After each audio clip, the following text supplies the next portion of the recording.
আমার কি অপরাধ তুমি বলে দাও,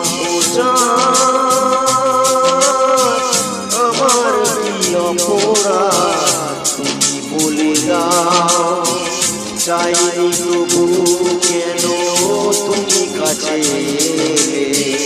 মিথ্যে অভিনয়ে স্বপ্ন সাজালে, কোন প্রতিশোধে দিলে অপমান। আমার কি অপরাধ তুমি বলে দাও।